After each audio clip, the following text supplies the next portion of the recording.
Hello అందరికీ నమస్తే। ఈరోజు మనం రెస్టారెంట్ స్టైల్లో ఇంట్లోనే హెల్దీగా పనీర్ వెజ్ బిర్యానీ ఎలా చేయాలో చూసేద్దాం। అలాగే ఒక మంచి కథ కూడా వినేద్దాం। పనికి మాలిన మొహం। ఒక ఊరిని ఒక రాజు పరిపాలించేవాడు। ఆ రాజుకు మూఢనమ్మకాలు చాలా ఎక్కువ। ఒకరోజు పనిబడి పక్క ఊరికి చాలా ఉదయమే వెళ్ళాలనుకున్నాడు। బాగా నున్నగా గడ్డం గీయించుకొని వెళ్ళాలి అనుకున్నాడు। అంత పొద్దున్నే బార్బర్ దొరుకుతాడో లేదో అని డౌట్ వచ్చింది। ముందు రోజు సాయంకాలమే పిలిపించి మంచం పక్కనే పడుకోమని చెప్పాడు। తర్వాత రోజు పొద్దున్నే రాజు లేచాడు। బార్బర్ని కూడా లేపాడు। నున్నగా గడ్డం గీయించుకున్నాడు। ఇంకా గుర్రం పైన స్టార్ట్ అయినాడు। గుర్రం వేగంగా పరిగెత్తుతోంది। ఇంకా తెల్లవారుజామే కదా, ఇంకా చీకటిగానే ఉంది। ఇంకా వెలుతురు కూడా రాలేదు। చీకటిలో దారి అంత బాగా కనపడడం లేదు। ఒక చోట దారిలో ఒక రాయి అడ్డంగా ఉంది।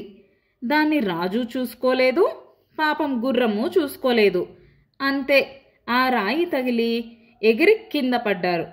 రాజు చెయ్యి విరిగింది, గుర్రంకి కాలు విరిగింది। అప్పుడు రాజు అలానే లేచి, పొద్దున్నే ఎవరి మొహం చూశానో ఏమో, ఇంత ఆపద వచ్చింది నాకీ అనుకున్నాడు। వెంటనే ఎవరు గుర్తొచ్చినారు ఆలోచించాడు। ఎవరి మొహం చూశానబ్బా ఈరోజు అని। వెంటనే బార్బర్ గుర్తుకొచ్చేశాడు। ఇంకా ఒక్క క్షణం కూడా లేట్ చేయకుండా ఊరికి తిరిగి వచ్చి ఆ బార్బర్కి ఉరి వేయండి అని సైనికులకు ఆదేశించాడు। పాపం ఆ బార్బర్ ఏం చేయాలో తోచక కన్నీళ్లు పెట్టుకున్నాడు। ఇదేంటబ్బా, నేనేం చేశాను? ఆయన నా మొహం చూసి పడిపోతే నా మొహం చూసి పడిపోయాడా ఏమి అంటూ చాలా బాధపడినాడు।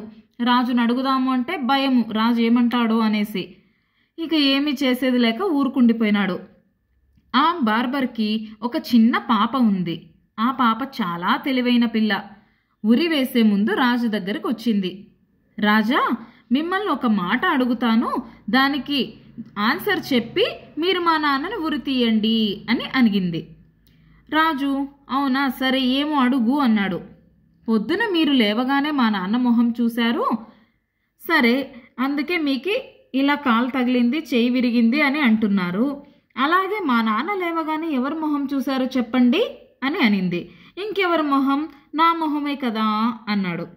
మా నాన్న మొహం చూసినందుకు మీకు చెయ్యి విరిగింది నిజమే, కానీ మరి మీ మొహం చూసినందుకు మా నాన్న ఏకంగా చనిపోతున్నాడే, మరి ఇప్పుడు చెప్పండి మీ ఇద్దరిలో ఎవరిది పనికిమాలిన మొహమో అని అనింది। అంతే, ఆ మాటలకు రాజు షాక్ అయిపోయాడు। తప్పు తెలుసుకున్నాడు। ఆ బార్బర్కు వేసిన శిక్షను ఆపేసి వదిలేశాడు।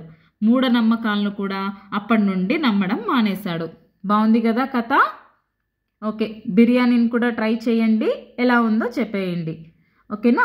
అలాగే ఈ స్టోరీ మీ పిల్లలకి బెడ్ టైంలో చెప్పేయండి। Okay, bye bye, subscribe.